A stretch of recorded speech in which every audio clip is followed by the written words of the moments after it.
আসসালামু আলাইকুম, আমন্ত্রণ বাংলাদেশের সংবাদের সাথে আছে সিফাত শারমিন। শুরুতেই বিআরবি কেবলস সংবাদ। দুর্নীতিতে বিশ্বে বাংলাদেশের অবস্থান ১৩তম। রিপোর্ট ট্রান্সপারেন্সি ইন্টারন্যাশনালের প্রতিবেদনে সুনির্দিষ্ট তথ্য প্রমাণ নেই দাবি দুদক চেয়ারম্যানের। অর্থ পাচার রোধে বেড়েছে সরকারের নজরদারি, জানিয়েছেন পরিকল্পনা মন্ত্রী। একনেকে ১৬,৪৩৩ কোটি টাকার প্রকল্প অনুমোদন। অবৈধ আয়ের সুযোগ, রাজনৈতিক অস্থিরতা ও বিনিয়োগের অনিশ্চয়তাই অর্থ পাচারের কারণ। অভিমত বিশেষজ্ঞদের। আইনের কঠোর প্রয়োগের পাশাপাশি উৎস বন্ধে পদক্ষেপের সুপারিশ। সংসদ অধিবেশনের প্রতিবাদে কাল বিএনপির মানববন্ধন। জাতীয় ঐক্যফ্রন্টের এমপিদের সংসদে যোগ দেওয়ার আহ্বান নাসিমের। পাটের শতভাগ পরিবেশ বান্ধব প্লাস্টিক ব্যাগ মানুষের কাছে পৌঁছে দেওয়ার সকল বাধা দূর করার আশ্বাস পাট মন্ত্রীর। শিগগিরই বাণিজ্যিক উৎপাদন শুরুর আশা উদ্ভাবক মোবারক হোসেনের। দেখছিলেন বিআরবি কেবলস সংবাদ শিরোনাম। এবারে বিস্তারিত। বিশ্বে দুর্নীতিগ্রস্ত দেশের তালিকায় বাংলাদেশের অবস্থান ১৩তম, আর দক্ষিণ এশিয়ার দেশগুলোর মধ্যে দ্বিতীয় সর্বোচ্চ দুর্নীতিগ্রস্ত। দুর্নীতির সূচকে এমন অবস্থানকে বিব্রতকর বলছে transparency international Bangladesh TIB. Banking খাতে সুশাসনের অভাব, দায়ীদের শাস্তি না হওয়া সহ বিভিন্ন কারণে দুর্নীতি বেড়েছে বলে মনে করে সংস্থাটি। তবে সরকারের বর্তমান দুর্নীতি বিরোধী কঠোর অবস্থানকে ইতিবাচক হিসেবেই দেখছে তারা।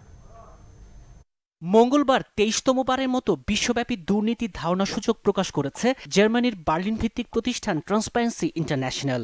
২০১৮ সিপিআইয়ে ১৮০টি দেশের মধ্যে ৮৮ স্কোর নিয়ে সবচেয়ে কম দুর্নীতিগ্রস্ত দেশ ডেনমার্ক।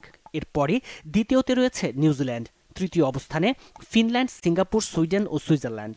অন্যদিকে সবচেয়ে দুর্নীতিগ্রস্ত দেশ সোমালিয়া, দ্বিতীয়তে সুদান, তৃতীয়তে ইয়েমেন ও উত্তর কোরিয়া।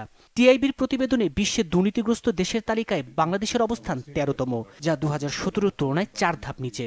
দুর্নীতিতে দক্ষিণ এশিয়ার ৮টি দেশের মধ্যে বাংলাদেশের অবস্থান দ্বিতীয়, আর এশিয়ার ৩১টি দেশের মধ্যে চতুর্থ।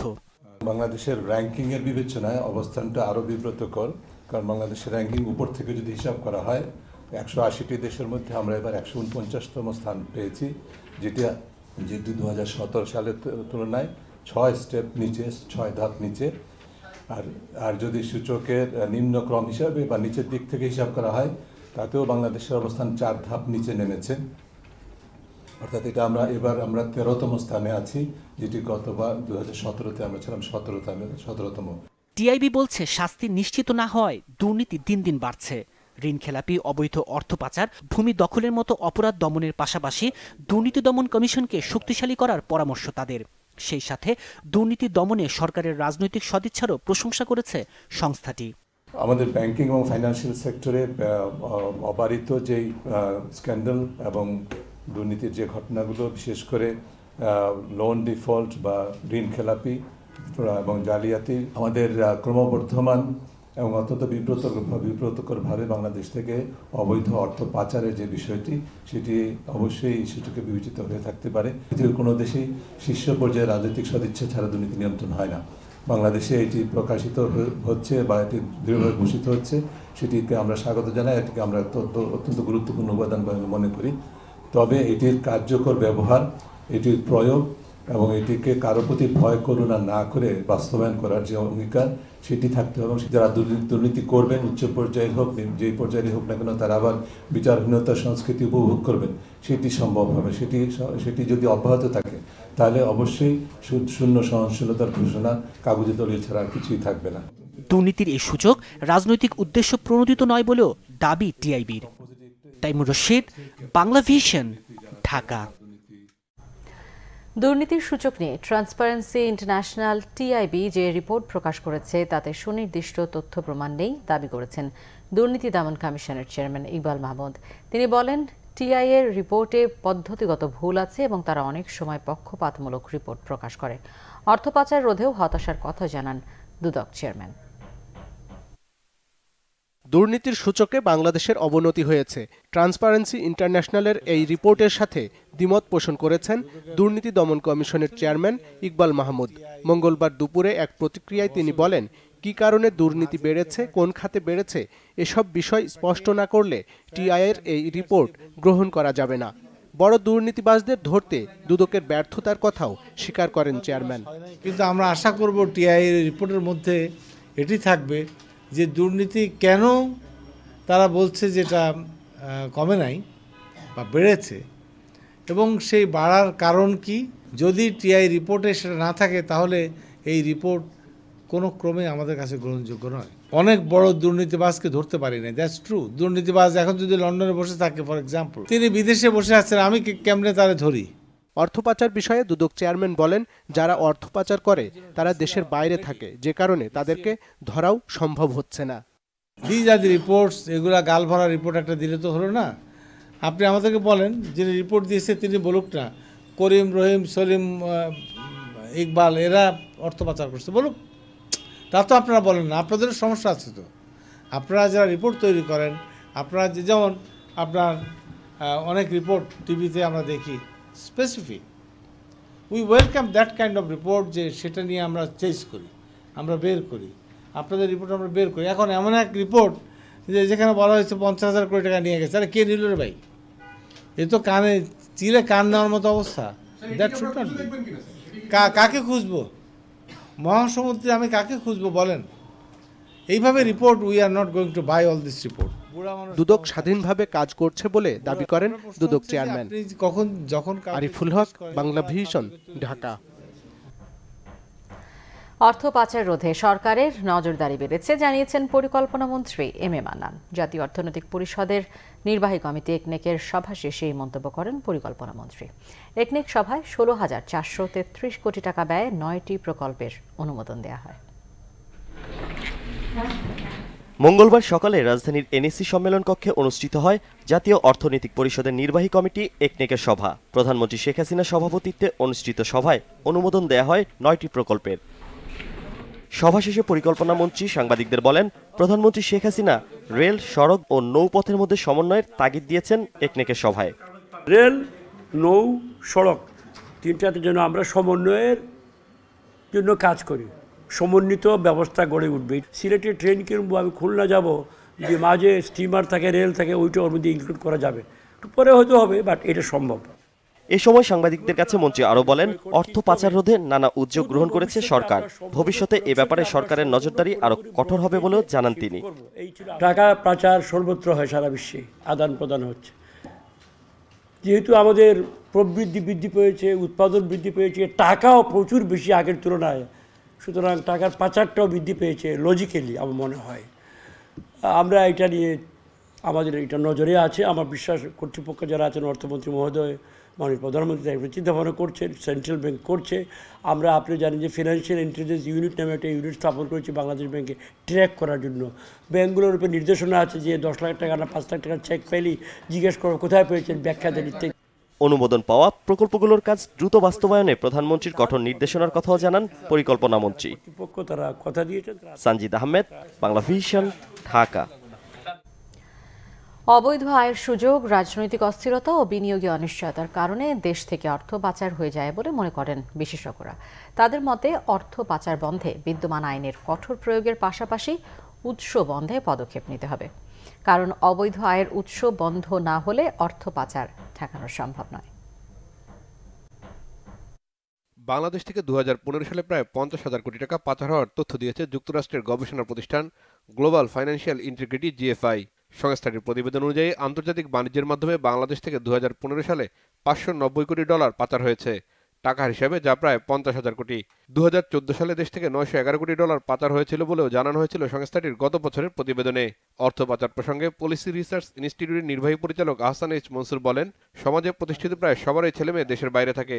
এ কারণে বেশিরভাগই দেশের বাইরে সম্পদ নিতে বেশি আগ্রহী। তার মতে পরিবেশ এমন করতে হবে যেন কেউ দেশের বাইরে অর্থ নিতে না চায়।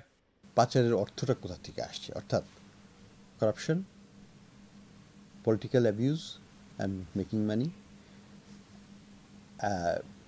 এ দুটো একটা বড় কারণ।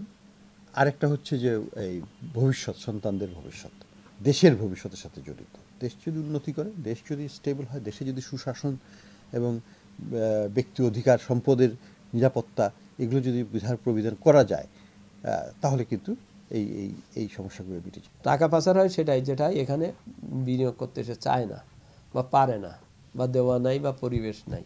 এটা একটা প্রথম লক্ষণ টাকা পাচার হওয়ার। 2 হচ্ছে এখানে টাকা অর্জনের অবৈধ পন্থা আছে, টাকাটা নিশ্চয়ই অবৈধ বা যার জন্য এটা চলে যাচ্ছে বা যাওয়ার ব্যাপারটা, অর্থাৎ এখানে স্বচ্ছতা জবাবদিহিতার অভাব আছে বা আছে। তৃতীয়ত হচ্ছে যে পদ্ধতিতে এটা যাচ্ছে সেখানেই বিরাট একটা গলত। এনবিআর এর সাবেক চেয়ারম্যান আব্দুল মজিদের মতে আন্তর্জাতিক বাণিজ্যের লেনদেন তদারকির ক্ষেত্রে বাংলাদেশ ব্যাংক সঠিকভাবে দায়িত্ব পালন করছে না বলেই অর্থ পাচারের ঘটনা ঘটছে। এটার সাথে বেশিভাবে জড়িত হচ্ছে ব্যাংকিং খাত, কারণ ব্যাংকের মাধ্যমেই যাচ্ছে। দেখতে হবে উৎসে, পদ্ধতিতে কোথায় হচ্ছে বা নেওয়ার পরিবেশ যাতে না হতে পারে সেইটা দেখার দরকার, সেটাই উদ্দেশ্য হওয়া উচিত এইটার পর্যালোচনার। দেশটাকে যদি আমরা বিনিয়োগ কার্যক্রম, কর্মসংস্থান এবং বেআইনিভাবে কারো সম্পদ দখল করার যে প্রবণতাটা বাংলাদেশে ব্যাপকভাবে আছে সেটাকে যদি বন্ধ করতে পারি তাহলে কিন্তু এই সমস্যাগুলো অনেকখানি প্রশমিত করা সম্ভব। একেবারে চলে যাবে না, কিন্তু অনেকখানি কমে আসবে। এবছরের জিএফআই এর প্রতিবেদনে বলা হয়েছে 2015 সালে 148টি দেশ থেকে মোট 59,922 কোটি ডলার পাচার হয়েছে। 2015 সালে অর্থ পাচারের দিক থেকে 19তম অবস্থানে রয়েছে বাংলাদেশ।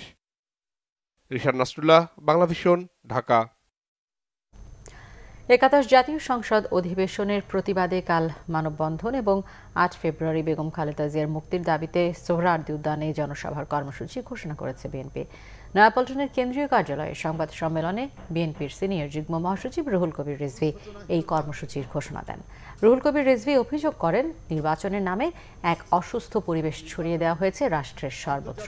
30 ডিসেম্বর নির্বাচনে জনগণের ভোটাধিকার আত্মসাৎ করেছে আওয়ামী লীগ। রুহুল কবির রিজভী বলেন 81 সংসদ নির্বাচন আন্তর্জাতিকভাবে স্বীকৃত মহা তামাশার নির্বাচন। বুধবার ভুয়া ভোটের সংসদের প্রথম অধিবেশন শুরু হবে বলেও মন্তব্য করেন। এই সংসদ গণবিরোধী, এই সংসদ ইতিহাসের ম্যান্ডেটবিহীন ক্ষমতালোভীদের সম্মিলন হিসাবে বিবেচিত হবে সর্বত্র। ভুয়া ভোটের সংসদের প্রতিবাদে আগামীকাল জাতীয় প্রেস ক্লাবের সামনে মানববন্ধন 11 থেকে 12টা। গণতন্ত্রের মা বিএনপি চেয়ারপারসন সাবেক প্রধানমন্ত্রী বেগম খালেদা জিয়া, সেই নেত্রীর মুক্তির দাবিতে এবং দেশের বিভিন্ন কারাগারে রাজবন্দী বিএনপির গুরুত্বপূর্ণ নেতাসহ 20 দলীয় জোট এবং অন্যদের মুক্তির দাবিতে আগামী 8ই ফেব্রুয়ারি জনসভা সোহরাওয়ার্দী উদ্যানে। নির্বাচন আওয়ামী লীগের প্রেসিডিয়াম সদস্য ও 14 দলের মুখপাত্র মোহাম্মদ নাসিম বলেছেন প্রয়োজনে 14 দলীয় জোটের শরিকরা সংসদে বিরোধী দলের ভূমিকা পালন করবে। আওয়ামী লীগের সাবেক সাধারণ সম্পাদক সৈয়দ আশরাফের মৃত্যুতে মঙ্গলবার আয়োজিত এক শোক সভায় মোহাম্মদ নাসিম বলেন 14 দল একটি আদর্শিক জোট। জোটের অনেক অভিজ্ঞ সংসদ সদস্য আছেন, তারা সরকারের যে কোনো ভুল ত্রুটির বিরুদ্ধে উচ্চ কণ্ঠ হবেন। বিএনপি ও জাতীয় ঐক্যফ্রন্টের নির্বাচিত সংসদের সদস্যদের সংসদে যাওয়ার আহ্বান জানিয়ে নাসিম বলেন অন্যের উপর রাগ করে মাটিতে ভাত খাওয়ার কোনো অর্থ হয় না। চায়ের দাওয়াতে না গেলেও অভিমান ভুলে সংসদে যাওয়ার আহ্বান জানান তিনি। উপজেলা নির্বাচনে 14 দলের জোটগতভাবে অংশ নেওয়ার কোনো সুযোগ নেই বলেও জানান তিনি। নাসিম বলেন জোটের সদস্য দলগুলো আলাদাভাবে তাদের পূর্ণ শক্তি নিয়ে উপজেলা নির্বাচনে অংশ নেবে।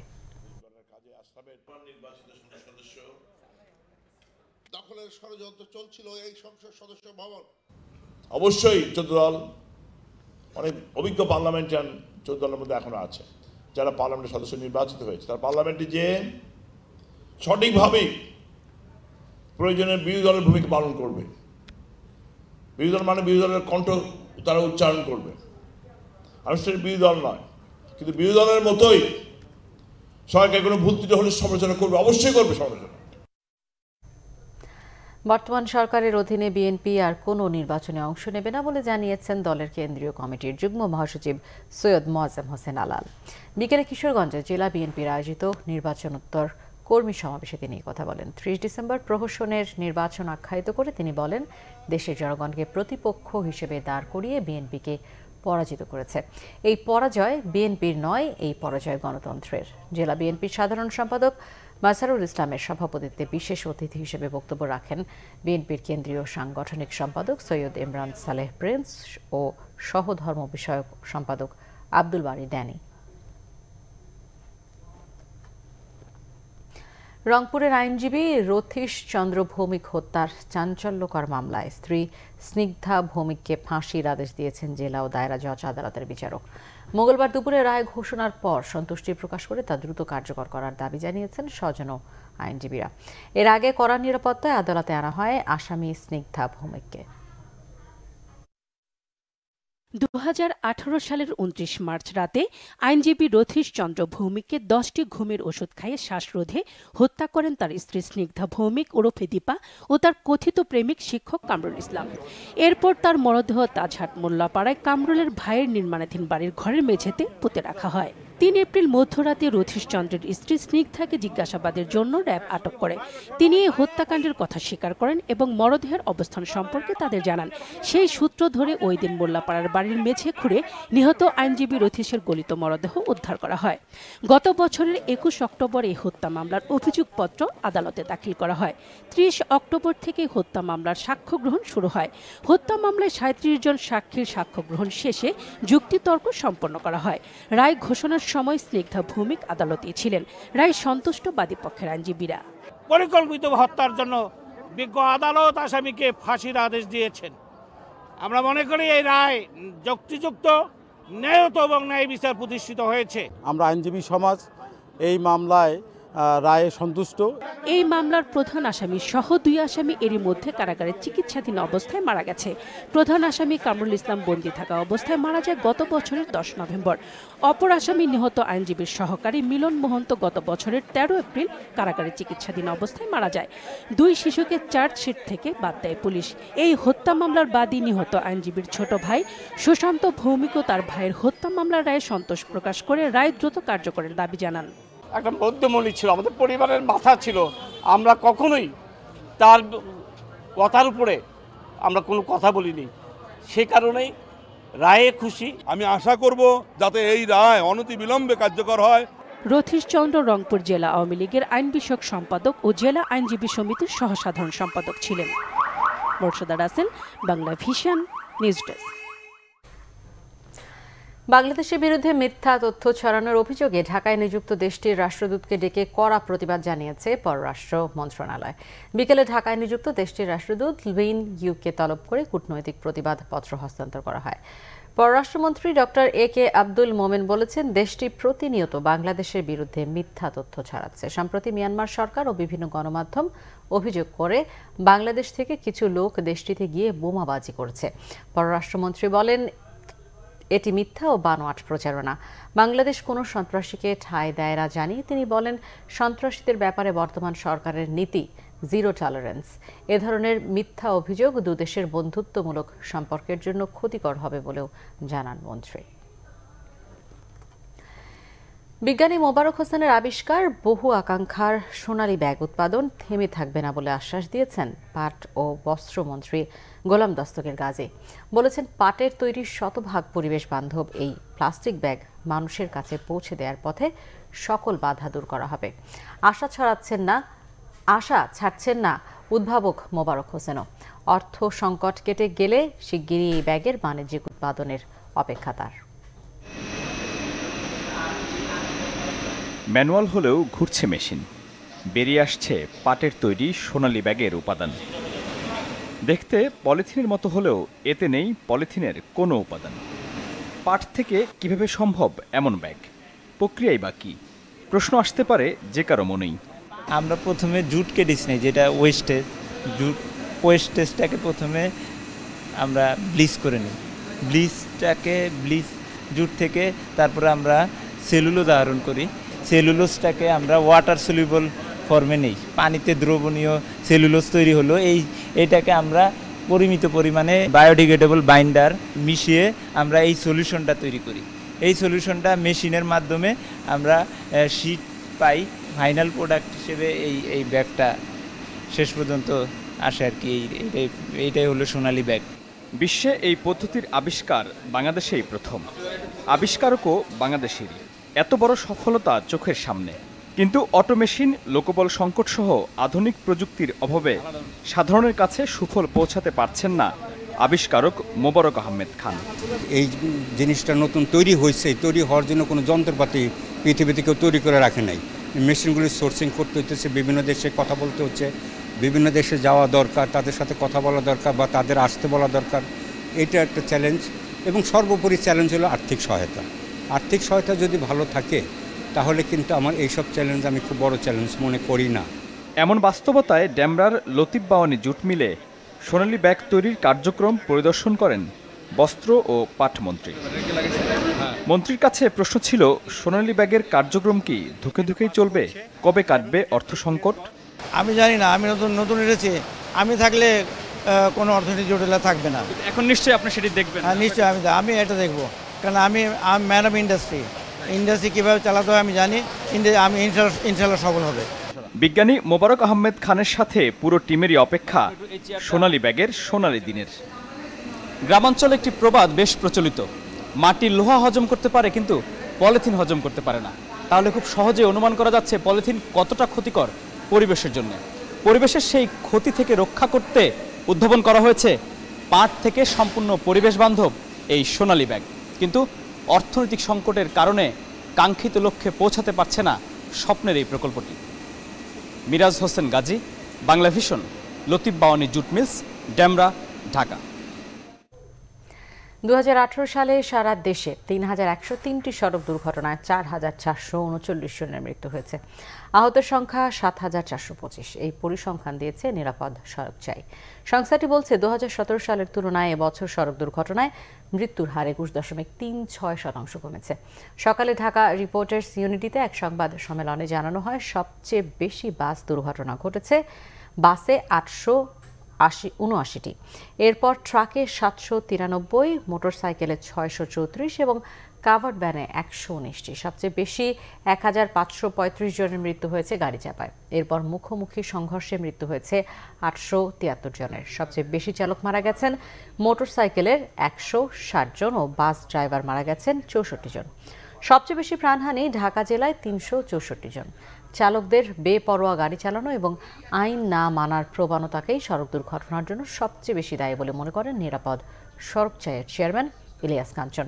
তিনি বলেন, পরিবহন সংস্থা খুবই শক্তিশালী, সরকার থেকে শুরু করে সবাই তাদের ভয় পায়, যে কারণে বেপরোয়া চালকদের কোনো শাস্তি হয় না বলে অভিযোগ করেন তিনি। মুন্সিগঞ্জ সদরের রামপালের বল্লাল বাড়ি এলাকায় খননে প্রত্নতাত্ত্বিক নিদর্শনের আলামত পাওয়া গেছে। প্রত্নতাত্ত্বিকদের ধারণা এখানেই ছিল সেন বংশের রাজা বল্লাল সেনের রাজপ্রাসাদ। তবে বাড়ির মালিকের দাবি, এখানে কোনো প্রত্নতাত্ত্বিক নিদর্শনের খোঁজ মেলেনি। ভবিষ্যতে তার জমিতে আর কোনো খনন করতে না দেওয়ার কথাও জানান তিনি। তবে জাহাঙ্গীরনগর বিশ্ববিদ্যালয়ের প্রত্নতত্ত্ব বিভাগের অধ্যাপক সুফি মোস্তাফিজুর রহমান জানিয়েছেন, প্রাপ্ত প্রাচীন নিদর্শনগুলো আরও পরীক্ষা করে সময়কাল জানার পর নেওয়া হবে পরবর্তী উদ্যোগ। পাল রাজবংশ ও বৌদ্ধ রাজত্ব নিঃশেষ করে বাংলায় সনাতন ধর্ম পুনঃস্থাপন করেছিলেন সেন বংশের দ্বিতীয় রাজা বল্লাল সেন। একাদশ শতকে বঙ্গের সমাজ সংস্কারক ও বিশেষ করে কৌলিন্য প্রথার প্রবর্তনকারী হিসেবেও পরিচিত তিনি। একাধারে পণ্ডিত ও লেখক বল্লাল সেনের উল্লেখযোগ্য রচনা দানসাগর ও অদ্ভুত সাগর।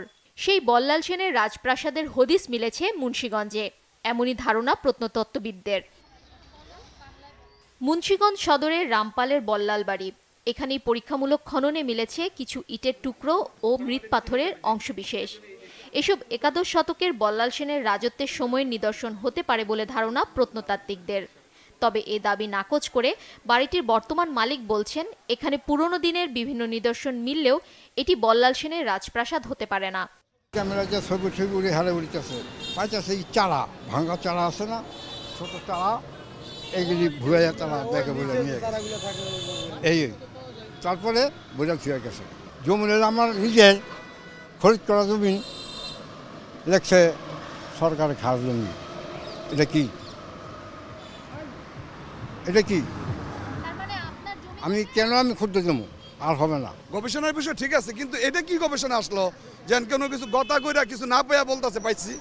তবে ভিন্নমত এলাকাবাসীর। সেন আমলে বিক্রমপুর ছিল বাংলার রাজধানী, বাড়িটিও বল্লাল বাড়ি নামে পরিচিত।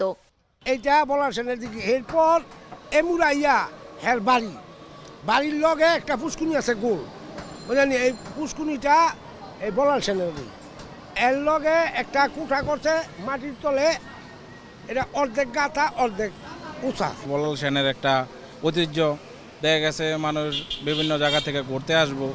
যেখানে পরীক্ষামূলক খনন করা হয়েছিল তার পাশেই রয়েছে পরীক্ষা। জাহাঙ্গীরনগর বিশ্ববিদ্যালয়ের প্রত্নতত্ত্ব বিভাগের অধ্যাপক সুফি মোস্তাফিজুর রহমান জানালেন, বল্লাল সেনের রাজপ্রাসাদের চারদিকে ছিল 60 মিটার প্রশস্ত একটি পরীক্ষা বা খাল, যা তৈরি হয়েছিল শত্রুর আকস্মিক আক্রমণ থেকে রক্ষার জন্য। পরীক্ষামূলক খনন করেছি এবং আমরা সেই প্রাচীন ইট, পাথর, মৃৎপাত্রের টুকরা, চাইনিজ পোর্সিলিন সবই পেয়েছি। আরও বড় আকারে খনন করলে বড় আকারে রাজধানীর যে চরিত্র সেগুলি বেরিয়ে আসতে থাকবে। তো আমরা চারকোল সংগ্রহ করেছি, যেটা আমেরিকায় বেটাতে পাঠাবো। তারিখ নির্ণয় আসবে, তারিখ নির্ণয় হওয়ার পর যদি 11-12 শতক মিলে যায় তাহলে ম্যাচ বল্লাল সেন। ওখানে অনেক জায়গা এখনও ফাঁকা আছে, খালি আছে। ওই ফাঁকা জায়গাগুলো যদি গবেষণা করি তা আগামী 50 বছর কাজ করা যাবে। আমাদের যেটা নেই সেটা হলো মানসিকতার, না স্থানীয় মানুষের, না প্রশাসনের, না সরকারের যে হেরিটেজ সংরক্ষণ করা দরকার। গবেষণা ও খননের মাধ্যমে বল্লাল সেনের রাজপ্রাসাদ পুনরুদ্ধার সম্ভব হলে সেন বংশের ইতিহাস ও 1000 বছর আগের বিক্রমপুরের ইতিহাস বাংলাদেশের ইতিহাসকে আরও সমৃদ্ধ করবে বলে ধারণা প্রত্নতাত্ত্বিকদের। শারমিন ইব্রাহিম, বাংলা ভিশন, রামপাল, মুন্সিগঞ্জ। নিচ্ছে সিবিসি টাইলস সংবাদ বিরতি, সাথে থাকুন, ফিরে এসে থাকছে। নিরাপদ উড়োজাহাজ ভ্রমণ নিশ্চিতে ফ্লাইটের নিশ্ছিদ্র নিরাপত্তার পাশাপাশি পাইলটের মানসিক অবস্থা পর্যবেক্ষণে রাখার সুপারিশ বিশেষজ্ঞদের। মাদক ব্যবসায় কোনো পুলিশ সদস্য জড়িত থাকলে দৃষ্টান্তমূলক শাস্তির হুঁশিয়ারি ডিএমপি কমিশনারের।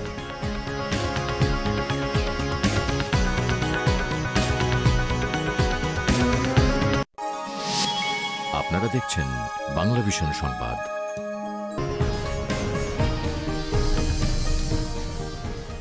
স্বাগত আরেকবার বাংলা ভিশন সংবাদে।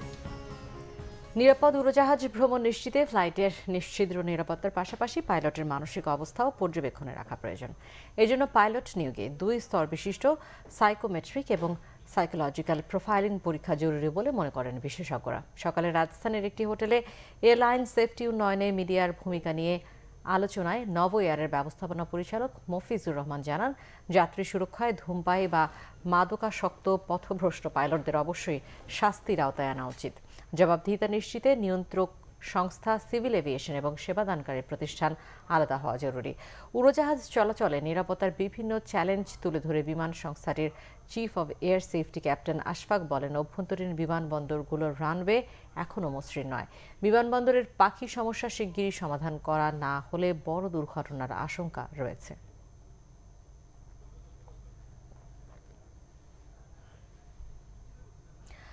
প্রশাসনের সহায়তায় নয়, জনগণের ভোটে ঢাকা উত্তর সিটি কর্পোরেশনের মেয়র নির্বাচনে জিততে চান আওয়ামী লীগের প্রার্থী আতিকুল ইসলাম। মঙ্গলবার মনোনয়নপত্র জমা দিয়ে এই আশাবাদের কথা জানান তিনি। তার দাবি, বিএনপি না এলেও এই নির্বাচন হবে প্রতিদ্বন্দ্বিতাপূর্ণ। এদিকে রিটার্নিং কর্মকর্তা আবুল কাশেম আনুষ্ঠানিক প্রচারণা শুরুর আগে পোস্টার, ব্যানার সহ এই ধরনের সামগ্রী সরিয়ে ফেলার আহ্বান জানিয়েছেন সম্ভাব্য প্রার্থীদের। ঢাকার উত্তর সিটির মেয়র পদের শূন্য আসনে নির্বাচন হবে 28 ফেব্রুয়ারি। উত্তর ও দক্ষিণ সিটিতে যুক্ত হওয়া নতুন 36টি ওয়ার্ডেও ভোট হবে একই দিনে। এই নির্বাচনে মনোনয়ন দাখিলের শেষ দিন 30 জানুয়ারি বুধবার। শেষ মুহূর্তে মনোনয়নপত্র সংগ্রহ ও জমা দিচ্ছেন প্রার্থীরা।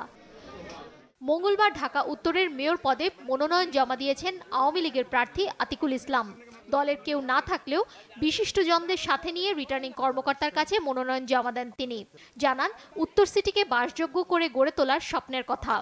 ইলেকশনের মাধ্যমে জনগণ যাকেই ভোট দিবে তাকেই আমরা মেনে নিব এবং সেটাই হবে একটা অংশগ্রহণমূলক প্রতিযোগিতামূলক ইলেকশন। আর কেউ যদি না আসেন, নির্বাচন কমিশন তার শিডিউল দিয়েছেন এবং শিডিউল মোতাবেক কিন্তু কাজ করতে হবে। জনগণ হচ্ছে সকল শক্তির মূল উৎস। আমি জনগণকে নিয়ে আমি ভোট করতে চাই। আমাদের প্রয়াত মেয়র আনিস ভাই ঢাকা উত্তরের ঢাকাবাসীকে যে একটি মাপে নিয়ে গেছেন, আমরা অবশ্যই চেষ্টা করব ইনশাল্লাহ আপনাদের সবাইকে নিয়ে সেই মাপে থাকার জন্য, পারলে তার উপরে যাওয়ার জন্য। তার নিচে কখনো গেলে এটাকে জনগণ কিন্তু প্রত্যাখ্যান করবে। এদিকে সময় শেষ হওয়ার আগদিন পর্যন্ত ঢাকা উত্তরের মেয়র পদে 25 জন, নতুন 18টি ওয়ার্ডের সাধারণ কাউন্সিলর পদে 197 এবং সংরক্ষিত নারী কাউন্সিলর প্রার্থী হিসেবে 30 জন মনোনয়নপত্র সংগ্রহ করেছেন। পোস্টাল, লিফলেট, বিলবোর্ড এগুলো যদি থাকে, যে প্রার্থী থাকুক তারা যেন, আমরা তাদেরকে অনুরোধ করছি তারা যেন এগুলো নামিয়ে নেন, না হলে তাদের বিরুদ্ধেও আমরা আইনানুগ ব্যবস্থা গ্রহণ করব। 10 ফেব্রুয়ারি প্রতীক বরাদ্দের পর শুরু হবে আনুষ্ঠানিক প্রচার প্রচারণা। শারমিন ইব্রাহিম, বাংলা ভিশন, ঢাকা। মাদক ব্যবসায় কোনো পুলিশ সদস্য জড়িত থাকলে তাকে দৃষ্টান্তমূলক শাস্তি দেওয়া হবে বলে জানিয়েছেন ডিএমপি কমিশনার আসাদুজ্জামান মিয়া। মঙ্গলবার সকালে রাজধানীর বাড্ডায় আফতাবনগরে আইন শৃঙ্খলা রক্ষায় 125টি সিসিটিভি ক্যামেরা উদ্বোধন করে তিনি এই কথা বলেন। মাদক ব্যবসায় জড়িতরা যত ক্ষমতাশালী হোক কাউকে ছাড় না দেওয়ার ঘোষণা দেন তিনি। জঙ্গি ও সন্ত্রাসবাদের মতো মাদক ব্যবসায়ীদের শেকড়ও উপড়ে ফেলার দাবি করেন আসাদুজ্জামান মিয়া। নাগরিক তথ্য সংগ্রহের কারণে রাজধানীতে অপরাধ কমে এসেছে বলে জানান তিনি। এর আগে পুলিশ সেবা সপ্তাহ উদ্বোধন করেন ডিএমপি কমিশনার। সচেতনতার অংশ হিসেবে একটি বর্ণাঢ্য র্যালি বের করা হয়। শ্রীলঙ্কায় জব্দ বিপুল পরিমাণ মাদকদ্রব্য চোরাচালানের সঙ্গে জড়িত আন্তর্জাতিক মাদক চোরাচালান চক্রের 5 সদস্যকে গ্রেফতার করেছে র্যাব। মঙ্গলবার রাতে রাজধানীর বিমানবন্দর এলাকার কাউলা থেকে গ্রেফতার করা হয় ফাতেমা ইমাম, তানিয়া, আফসানা মিমি, সালমা সুলতানা বাঁধন ও রুহুল আমিন নামের 5 মাদক ব্যবসায়ীকে। সংবাদ সম্মেলনে র্যাব কর্মকর্তা জানান, গেল বছরের ডিসেম্বরে শ্রীলঙ্কায় জব্দ করা হয় 304 কেজি হেরোইনের ঘটনায় গ্রেফতারকৃতরা জড়িত। তাদের নিয়ন্ত্রক আরিফ উদ্দিন নামে এক বাইং হাউস মালিক। ব্যবসার আড়ালে আন্তর্জাতিক মাদক সিন্ডিকেট গড়ে তোলে আরিফ। এই সিন্ডিকেটে 15 থেকে 20 জন জড়িত বলে দাবি র্যাবের। দেশের অভ্যন্তরেও মাদক ব্যবসার সঙ্গে চক্রটি জড়িত বলে জানায় র্যাব। চট্টগ্রাম মহানগরীতে গুলিতে একজন নিহত হয়েছে। পুলিশের দাবি, নিহত শাহাবুদ্দিন গণধর্ষণ মামলার আসামি। এ ঘটনায় গ্রেফতার হয়েছে আরও একজন। ভোরে ফিরিঙ্গি বাজারের মেরিনার্স রোডে এই ঘটনা ঘটে। পুলিশ জানায়, গেল শনিবার এক ছাত্রীকে তুলে নিয়ে ধর্ষণের অভিযোগ পায় পুলিশ। সোমবারও ওই মেয়েটিকে আবার তুলে নেওয়ার চেষ্টা করা হয়। বিষয়টি জানতে পেরে পুলিশ চক বাজারের ডিসি রোড এলাকায় অভিযান চালিয়ে শ্যামলকে গ্রেপ্তার করে। তার দেয়া তথ্যে শাহাবুদ্দিনকে ধরতে ফিরিঙ্গি বাজারে গেলে সেখানে পুলিশের সাথে গোলাগুলিতে শাহাবুদ্দিন নিহত হয়। নিহত শাহাবুদ্দিন এবং গ্রেপ্তার শ্যামল দে দুজনই গাড়ি চালক। আবারও নিচ্ছি সিবিসি টাইলস সংবাদ বিরতির সাথে থাকুন, ফিরে এসে থাকছে। মিয়ানমারের রাজনীতিতে সেনাবাহিনীর প্রভাব কমাতে সূচির দল এনএলডি উত্থাপিত প্রস্তাব পার্লামেন্টে অনুমোদিত। সেনাবাহিনীর সাথে টানা পড়েনে পরিস্থিতি থমথমে।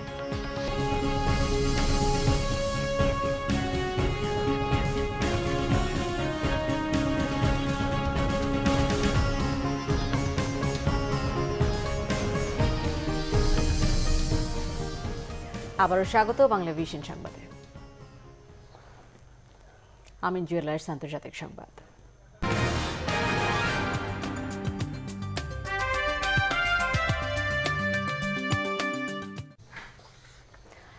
মিয়ানমারের রাজনীতিতে সেনাবাহিনীর প্রভাব কমাতে অং সান সুচির দল national League for democracy NLD উত্থাপিত প্রস্তাব পাশ করেছে পার্লামেন্ট। এতে সেনাবাহিনীর সাথে নয়া টানাপোড়েনে দেশটির রাজনৈতিক অঙ্গনে থমথমে উত্তেজনা বিরাজ করছে। স্থানীয় সময় মঙ্গলবার দুপুরে সংবিধান সংশোধনের প্রস্তাব পার্লামেন্টে উত্থাপন করেন এনএলডির পার্লামেন্ট সদস্য অং কি নিয়াত। ব্রিগেডিয়ার জেনারেল মং মংয়ের তীব্র আপত্তির মধ্যে প্রস্তাবটি গ্রহণ করেন স্পিকার টি খুন মিয়াদ। নীরবে দাঁড়িয়ে এর প্রতিবাদ জানান পার্লামেন্টের প্রতিনিধি সেনা সদস্যরা। পরে ভোটাভুটিতে প্রস্তাবের পক্ষে 394 এবং বিপক্ষে 17 ভোট পড়ে। ধারণা করা হচ্ছে সংবিধান সংশোধনের লক্ষ্যে সংসদীয় কমিটি গঠন নিয়ে আলোচনা আগামী মাসেও চলবে। যে কোনো প্রস্তাব বাতিলে সেনাবাহিনীর একচ্ছত্র ক্ষমতা এবং পার্লামেন্টে বাধ্যতামূলক 25% সেনা প্রতিনিধি রাখার বিধানে আপত্তি জানিয়ে সংবিধানের সংস্কার চেয়েছে এনএলডি। 2015 সালের নির্বাচনে দলটির অন্যতম রাজনৈতিক প্রতিশ্রুতি ছিল এটি। এ ধরনের প্রস্তাব দেয়া সূচির উপদেষ্টা মুসলিম এক আইনজীবীকে 2017 সালের জানুয়ারিতে ইয়াঙ্গুন বিমানবন্দরের বুলোয়ার করেছেন।